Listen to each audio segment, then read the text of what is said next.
Good morning. I hope you've enjoyed learning about our government and our capital. Today we're going to learn about voting. So I have a ballot box here and we will have you vote remotely on Tuesday when we do our election, our classroom election. We have some posters and some information about the path to the presidency. And today I have a book for you.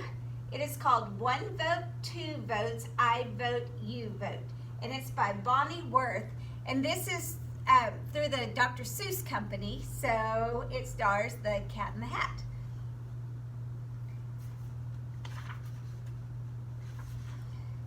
Voting is something we do every day. It's a way we can choose that gives us our own say.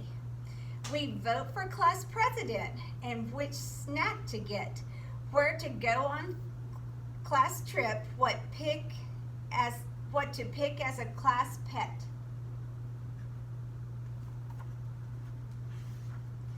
Voting gives each of us our very own voice. It allows a large group to make one single choice. How do you vote? With a proudly raised hand, marks on a paper, thumbs up or thumbs down. Understand? Can you choose not to vote? Yes, but that's a sure way to lose your own voice and not to have a say. So here's a raised hand, a ballot, thumbs up, thumbs down, and the item or person that most of us select will wind up the winner, the one we elect. The biggest of all of America's voting events chooses our president and vice president. Are presidents important? Oh yes, they are very. They head up the government and the military. Vice presidents take over on the unhappy day when presidents get sick or else pass away. Every 4 years we elect them, you see, because we live in a democracy, a government for the people and run by them too, which means that this country is governed by you.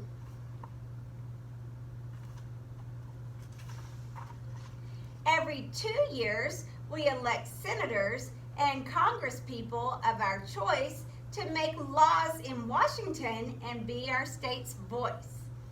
We also elect sheriffs and mayors and such. Do local elections count? You bet, just as much.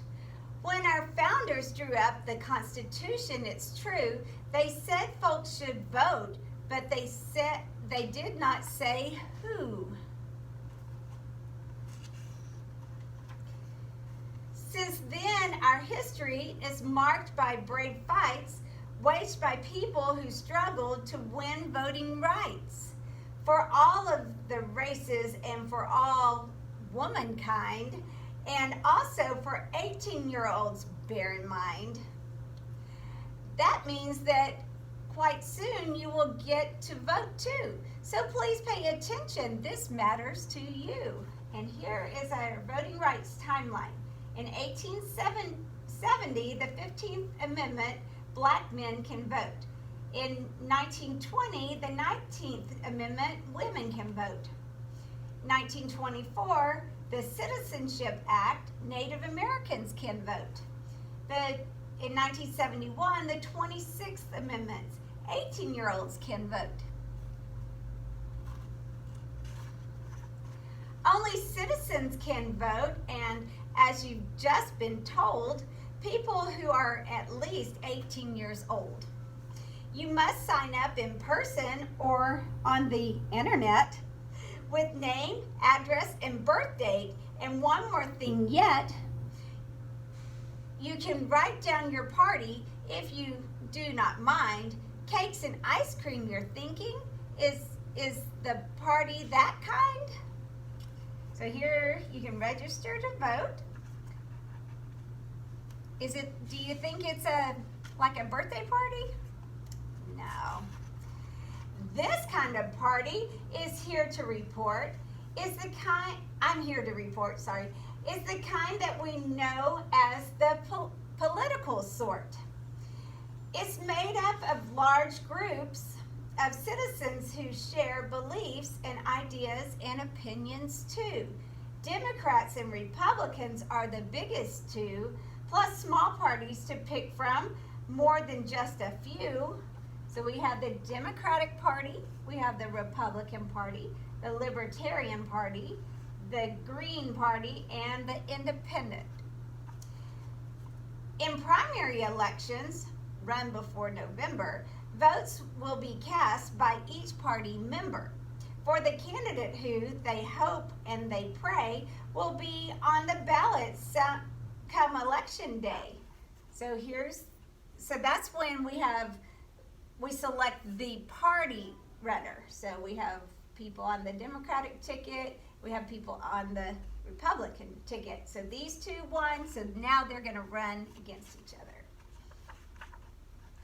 I may be wrong, but it does seem to me that voting is one big responsibility. As a voter, you must follow news carefully. You should read, watch, and listen, and then try to see what the candidates, if elected, plan to do. What are their beliefs? Do they ring true for you?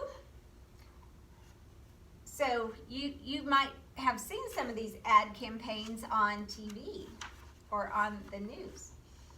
Debates are held for the people to see the candidates talk on live TV. Moderators on hand have questions to ask. To give their best answer is the candidate's task. A debate is an argument that's meant to sway. It is run by rules in a most formal way. So the debates are already over, but you might have caught some of them. At meetings called rallies, supporters get out to cheer the candidate they care most about. Supporters on the phone or going door to door say, "Vote for my party on election day." They raise lots of money, collect change in jars, and sell campaign stickers to stick on cars.